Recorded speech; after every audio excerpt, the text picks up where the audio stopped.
Hello friends, welcome back to my channel. मैं हूं आपकी फ्रेंड वर्षा। फ्रेंड्स, आज की इस वीडियो में हम बात करेंगे जीके के कुछ इंपॉर्टेंट एमसीक्यूज की, जो कि आपके बीएड एंट्रेंस एग्जाम के पेपर के लिए जो एंट्रेंस एग्जाम आपका होने वाला है उसके लिए बहुत ही इंपॉर्टेंट है। तो चलिए फ्रेंड्स, वीडियो को स्टार्ट करते हैं।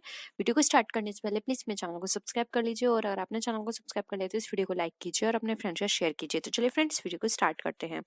फर्स्ट क्वेश्चन है हमारा, curcuma longa is the scientific name of which spice. यानी कि जो कोरकुमा लौंगा है वो हमारा किस स्पाइस का साइंटिफिक नेम है। ऑप्शंस हैं क्यूमिन, क्लोव्स, टर्मरिक या कोरिएंडर। तो फ्रेंड्स, अगर यहाँ पे बात करें तो कोरकुमा लौंगा साइंटिफिक नेम है हमारा टर्मरिक का, इसलिए यहाँ पे ऑप्शन सी राइट आंसर हो जाएगा। ये कहा जाता है कि जो हमारा प्लांट है जिंजर फैमिली का, जिसको जिंगी बेरेंस भी बोला जाता है, ये उससे ड्राइव हुआ है। ठीक है, इसलिए यहाँ पे इसका नाम हमारा जो इसका साइंटिफिक नेम है वो है कोरकुमा लौंगा। और अगर हम बात करें इसकी, तो ये साउदर्न ईस्ट इंडिया में ये पाया जाता है, इसलिए ऑप्शन सी राइट आंसर है। नेक्स्ट आते हैं, bones found in the hands and feet as the percentage of total number of bones in the body of an adult human being is nearly equal to।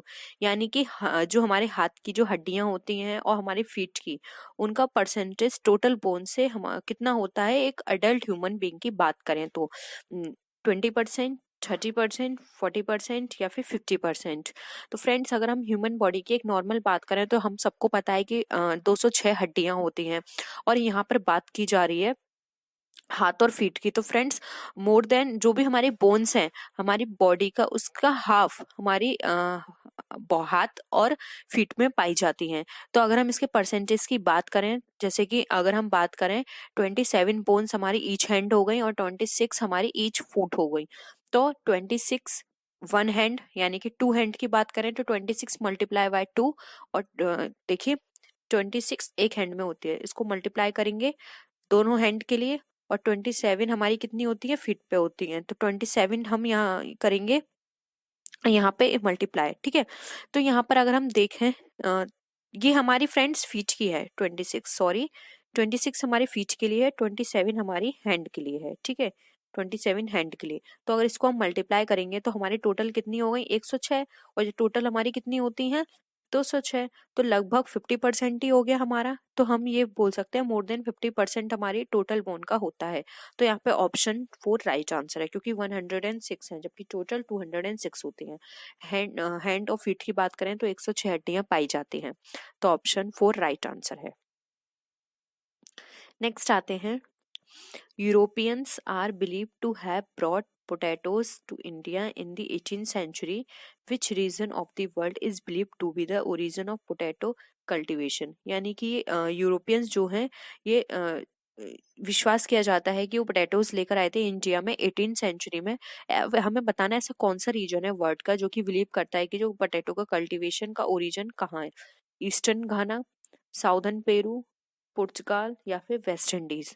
तो friends, यहाँ पे अगर हम बात करें तो जो पोटैटो का फर्स्ट डोमेस्टिकेटेड रीजन है, तो अगर हम बात करें मॉडर्न डे की तो वो है साउदर्न पेरू और एक्सट्रीम नॉर्दर्न वेस्ट के बोलीविया बिटवीन 8000 टू 5000 बीसी में। यानी कि 8000 से 5000 बीसी की बात कर रहे हैं हम। ठीक है, तो फ्रेंड्स, अगर इसके अकॉर्डिंग अगर हम बात करें तो इसका जो राइट आंसर हो जाएगा वो हो जाएगा हमारा बी, साउदर्न पेरू।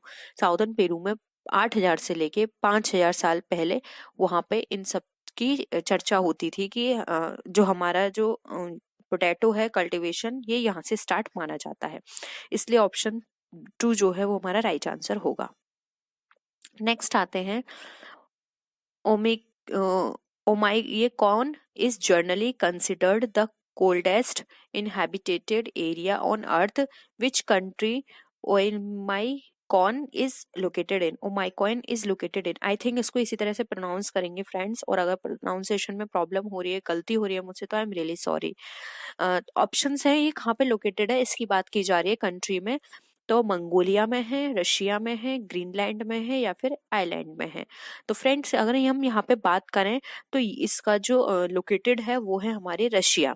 ठीक है, ऑयली माइकॉन जो एक रूरल लोकेलिटी है, ओमाइकॉन स्काई की डिस्ट्रिक्ट है, ये हमारा साखा रिपब्लिक ऑफ रशिया का, ठीक है, जो कि हमारा लोकेटेड अलोंग द इंद्री गिरका रिवर है, उसके पास ये लोकेटेड है, ठीक है।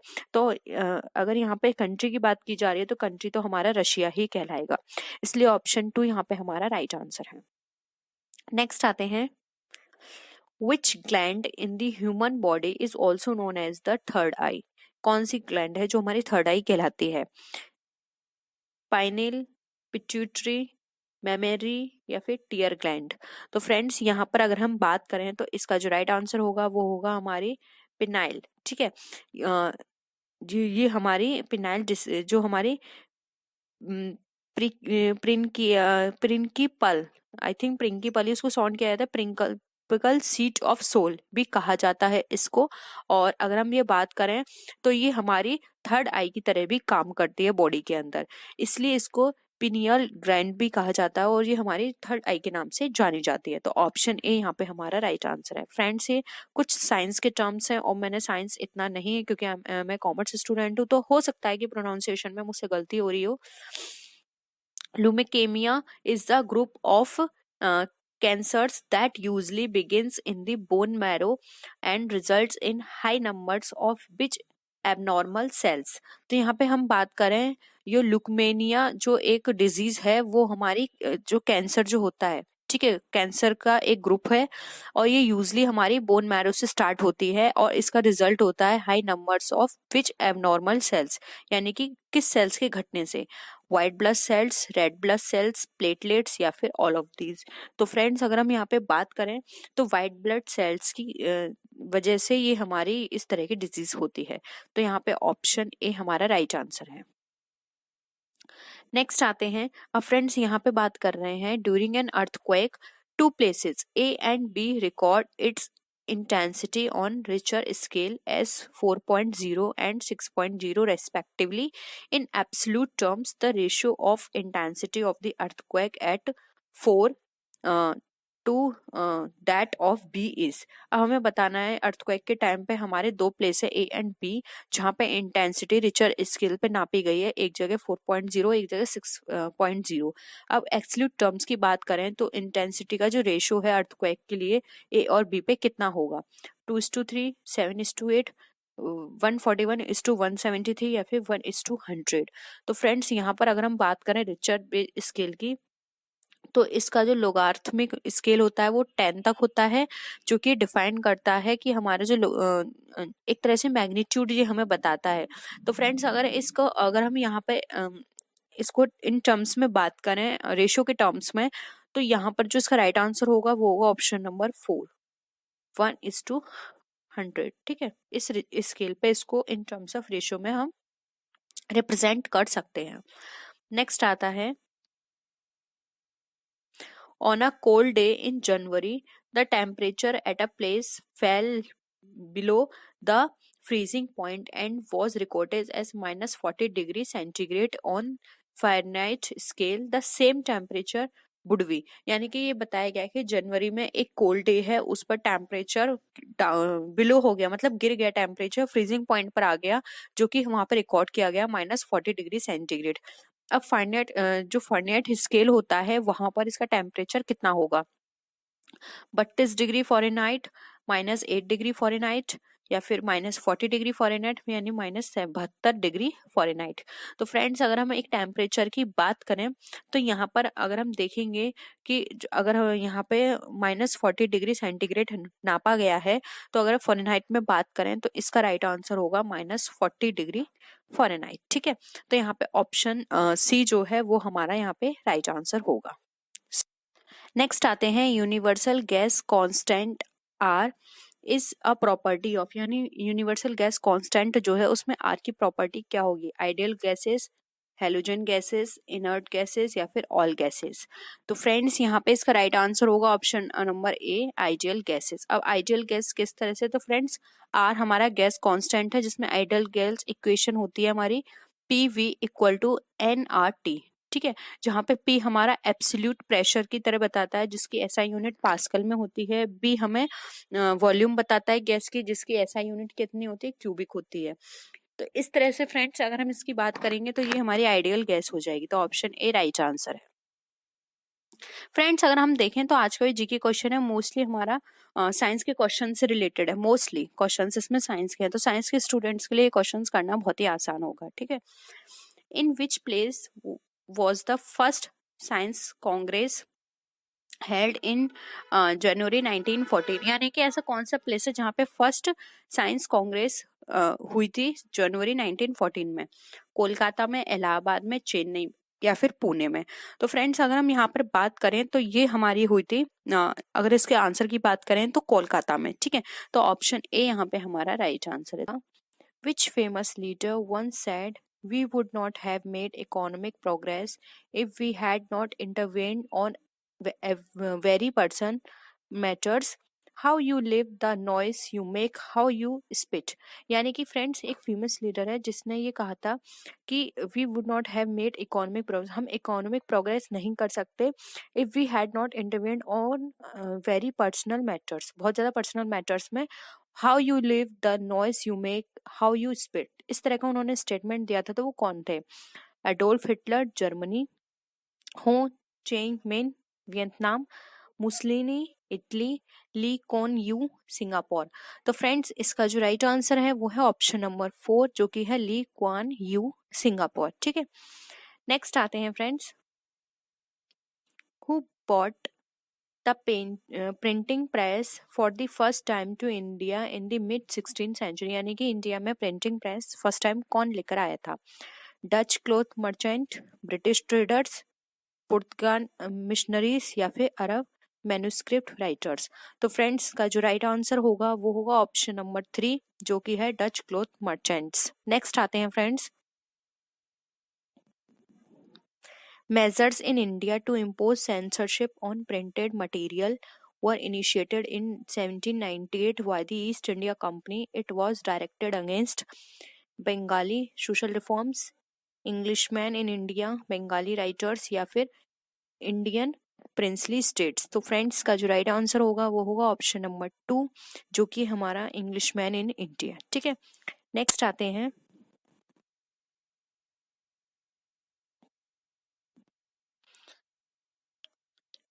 Munshi Premchand was born in 1880 and died in the year 1936. He best known literary work, Godan, The Gift of Cow, the was published in, यानी कि जो उनका एक लिटरेरी वर्क था गोदान जिसको द गिफ्ट ऑफ काउ भी कहा जाता है, वो कब पब्लिश हुआ था? 1920, 1934, 1936 या 1942? तो फ्रेंड्स का जो अगर हम राइट आंसर की बात करें तो ऑप्शन नंबर 3 इसका राइट आंसर है, 1936 में ये पब्लिश हुआ था। नेक्स्ट आते हैं, the caste system during early Vedic age prohibited, यानी कि जो इंटरकास्ट सिस्टम था ड्यूरिंग वैदिक पीरियड किस तरह से प्रोहिबिट है? Intercaste dating, intercaste marriages, both A and B, यानी फर्स्ट एंड सेकंड या फिर नन ऑफ दीज? तो फ्रेंड्स का राइट आंसर है 4 जो कि है नन ऑफ दीज। ठीक है, यानी कि यहाँ अगर हम बात करें अर्ली वैदिक के टाइम पर तो यहाँ पर इस तरह का ये प्रोहिबिटेड नहीं था। अगर हम इसमें बात करें क्योंकि यहाँ पर no prohibition of interdining and intermarriage इसकी बात की गई है, जबकि यहाँ पे बोल रहे हैं कि प्रोविजन था, यानी कि प्रोविजन नहीं था, यहाँ से ये हटा दिया गया था, इसलिए नन ऑफ दीज का राइट आंसर है। नेक्स्ट आते हैं,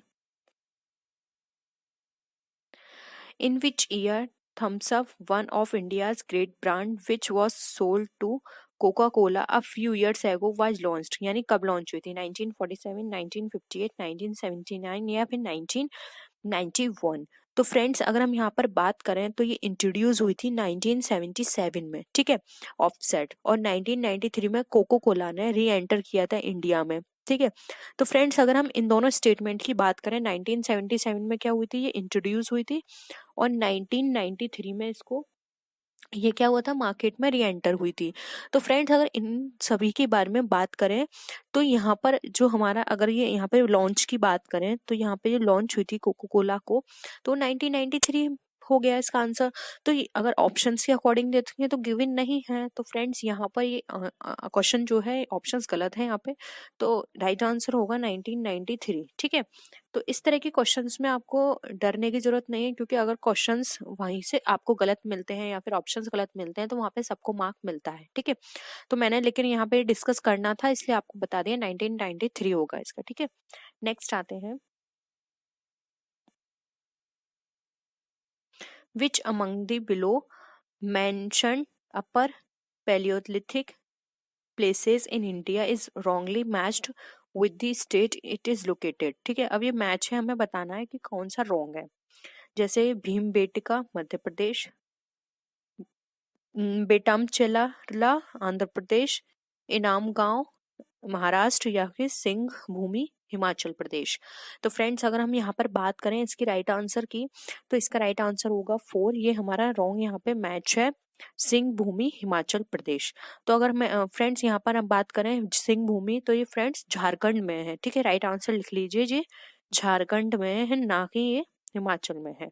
तो ये रॉन्ग है, इसलिए ऑप्शन 4 यहाँ पे हमारा राइट आंसर होगा। नेक्स्ट आते हैं friends, Kalidas Kumar संभवम describes the story of the birth of which mythological character, यानी कि जो कुमार संभवम है उसमें जो स्टोरी ऑफ बर्थ दिखाया गया है वो किसका दिखाया गया है? सनत कुमार का, कार्तिकेय का, पांड प्रद्युमन का, या फिर अभिमन्यु का। तो फ्रेंड्स इसमें अगर हम बात करें जो कुमार संभवम में बताया गया है, तो वो बताया गया है यहाँ पर कार्तिकेय के बारे में। तो ऑप्शन 2 यहाँ पे हमारा राइट आंसर होगा। इसमें कुमार के बारे में बताया गया, उसी से पढ़ा कुमार संभवम, इनका नाम कुमार था। और अगर इनकी बात करें सेकंड नेम था इनका कार्तिकेय। ये फर्स्ट सन थे लॉर्ड शिवा और पार्वती के। ठीक है, ये तो आप सब जानते ही होंगे, इसलिए यहाँ पे कार्तिकेय यानी कि इनका को कुमार भी बोला जाता है, इनके नाम से इन्हें इसके बारे में बताया गया है, कुमार से बना कुमार संभवम। ठीक है, नेक्स्ट आते हैं, where and when was the second Buddhist council held, यानी कि जो सेकंड बुद्धिस्ट काउंसिल थी वो कहाँ हुई थी? Pataliputra in 250 BC, Sri Lanka in the first century BC, Vaishali in 383 BC, या फिर मांडला इन 1871। तो फ्रेंड्स के राइट आंसर की बात करें तो ऑप्शन 3 राइट होगा, वैशाली इन 383 बीसी में। तो ऑप्शन सी राइट है। नेक्स्ट आते हैं,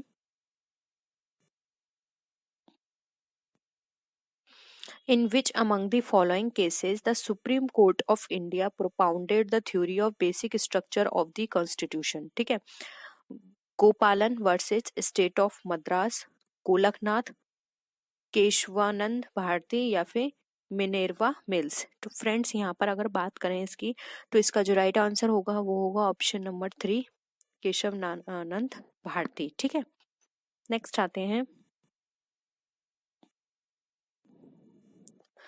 the 52nd amendment of the Constitution of India is most closely related to, यानी कि बताना है जो 52वां अमेंडमेंट है वो किससे रिलेटेड है? Extension of reservations in government job, provision for special status to Tripura, provisions for increasing age of eligibility for voting, या फिर प्रोविजंस अगेंस्ट पॉलिटिकल डिफेक्शंस। तो फ्रेंड्स यहाँ पर हम बात करें तो राइट आंसर होगा हमारा 4, प्रोविजंस अगेंस्ट पॉलिटिकल डिफेक्शंस के हमें बारे में बात किया गया है, जिसको दल बदलू भी कहा जाता है, डिफेक्शन लॉ। ठीक है, तो 52 हमारा डिफेक्शन लॉ से रिलेटेड है, तो ऑप्शन 2 यहाँ पे हम वो 4 हमारा यहाँ पे राइट आंसर है। ठीक है, नेक्स्ट आते हैं, which among the following political party of India has an election symbol very similar to the election symbol of Republican party of USA, यानी कि इसमें से कौन सा पॉलिटिकल पार्टी इंडिया की इलेक्शन सिंबल का सिमिलर है रिपब्लिकन पार्टी ऑफ यूएसए से? ठीक है, तो यानी हमें बताना है कि इंडिया के अंदर ऐसी कौन सी इलेक्शन पार्टी है जिसका सिंबल जो है वो रिपब्लिकन पार्टी ऑफ यूएसए से सिमिलर है। समाजवादी पार्टी, बहुजन समाज पार्टी, जनता दल, या फिर तेलुगु देशम पार्टी। तो फ्रेंड्स यहाँ पर अगर हम राइट आंसर की बात करें तो ऑप्शन 2 राइट आंसर है, बहुजन समाज पार्टी। इसका रिपब्लिकन पार्टी ऑफ यूएसए से रिलेटेड मतलब सिमिलर है इन दोनों का अगर हम पार्टी की बात करें तो, ठीक है, जिसको हम ग्रांड ओल्ड पार्टी भी बोलते हैं। यूएस रिपब्लिकन पार्टी को ग्रांड ओल्ड पार्टी भी कहा जाता है और इसका सिंबल एलिफेंट है, ठीक है। सिमिलरली अगर बात करें तो बहुजन समाज पार्टी, जिसको हम बीएसपी भी बोलते हैं, इसका भी इलेक्शन सिंबल बात करें तो वो एलिफेंट है। तो ऑप्शन 2 यहाँ पे हमारा राइट आंसर है। नेक्स्ट आते हैं, how many members the president of India can nominate to the Lok Sabha and Rajya Sabha respectively. Friends, ये मैंने आपको बहुत डिस्कस किया हुआ है 20 डे सीरीज। अगेन यहाँ पे मैं आपको मेंशन करूंगी, तो आप जरूर एक बार इसको देख लीजिएगा, ठीक है। तो फ्रेंड्स, अगर हम यहाँ पर बात करें ऑप्शंस की, तो 12-2, 212, 210 और 10-2। तो फ्रेंड्स, यहाँ पर आप ये देख लीजिए, सबसे पहले जो लोकसभा दिया है, तो लोकसभा के लिए कितना है, लास्ट में राज्यसभा रेस्पेक्टिवली दे रखा है। तो पहले आपको लोकसभा के बताने हैं, तो लोकसभा के आपको पता होने चाहिए, उसी तरह से आपको फिर राज्यसभा के पता होने चाहिए। तो फ्रेंड्स, लोकसभा का है 2 और राज्यसभा का है 12। तो देखिए ऑप्शन 2 यहाँ पे राइट आंसर है, ठीक है। नेक्स्ट आते हैं, Which among the following amendments to the Constitution of India designated Delhi as National Capital Territory NCT? यानी कि ऐसा कौन से कॉन्स्टिट्यूशन में ये डिजाइन किया गया है दिल्ली को नेशनल कैपिटल टेरिटरी यानी एनसीटी में? 63 amendment act, 69 amendment act, 74 amendment act या फिर 76 अमेंडमेंट एक्ट में? तो फ्रेंड्स, इसके राइट आंसर की बात करें तो ऑप्शन 2 राइट है, 69 अमेंडमेंट एक्ट में ये किया गया है। तो ऑप्शन 2 राइट है। नेक्स्ट आते हैं, On 29th August 1947, the drafting committee for Indian Constitution was appointed with Dr. B.R. Ambedkar as the chairman, along with 6 other members. Who among the following was not the member of the drafting committee? ठीक है, तो हमें बताना है drafting committee का कौन member नहीं था, ठीक है। तो फ्रेंड्स, यहाँ पर अगर हम ऑप्शंस के आए तो एन गोपाल स्वामी अयंगर, जवाहरलाल नेहरू, कन्हैया लाल, मानेकलाल मुंशी या फिर अलाडी कृष्णा स्वामी अय्यर। तो फ्रेंड्स, अगर हम यहाँ पर बात करें तो यहाँ पे जो ऑप्शन होगा राइट, वो होगा ऑप्शन नंबर 2, जवाहरलाल नेहरू, ठीक है। नेक्स्ट आते हैं, Part 4th of the Indian Constitution deals with directive principles of state policy. This feature of Indian Constitution was influenced by similar features of, ठीक है, यानी कि जो 4th पार्ट है हमारा इंडियन कॉन्स्टिट्यूशन का, जो कि डीपीएसपी यानी कि directive principle of state policy से रिलेटेड है, इसका जो फीचर है इंडियन कॉन्स्टिट्यूशन का, जो क्या इन्फ्लुएंस करता है, कैनेडियन कॉन्स्टिट्यूशन से सिमिलर है, ऑस्ट्रेलियन कॉन्स्टिट्यूशन, अमेरिकन कॉन्स्टिट्यूशन या फिर आयरिश कॉन्स्टिट्यूशन? तो फ्रेंड्स, के बाद राइट आंसर है 4, जो हमारा आयरिश कॉन्स्टिट्यूशन से रिलेटेड है और वहीं से यहाँ हमें बोरो किया गया है। तो ऑप्शन 4 राइट है। तो फ्रेंड्स, आज के लिए इतना ही। आई होप आपको प्रैक्टिस सेट आपका पसंद आया होगा। वीडियो पसंद आया, वीडियो को लाइक कीजिए, अपने फ्रेंड्स से शेयर कीजिए और किसी भी तरह की कोई भी क्वेरी हो तो आप जरूर बताइएगा। तो फ्रेंड्स, नेक्स्ट वीडियो में हम फिर मिलते हैं आपसे और अच्छी वीडियोस के साथ। तब तक के लिए बाय बाय।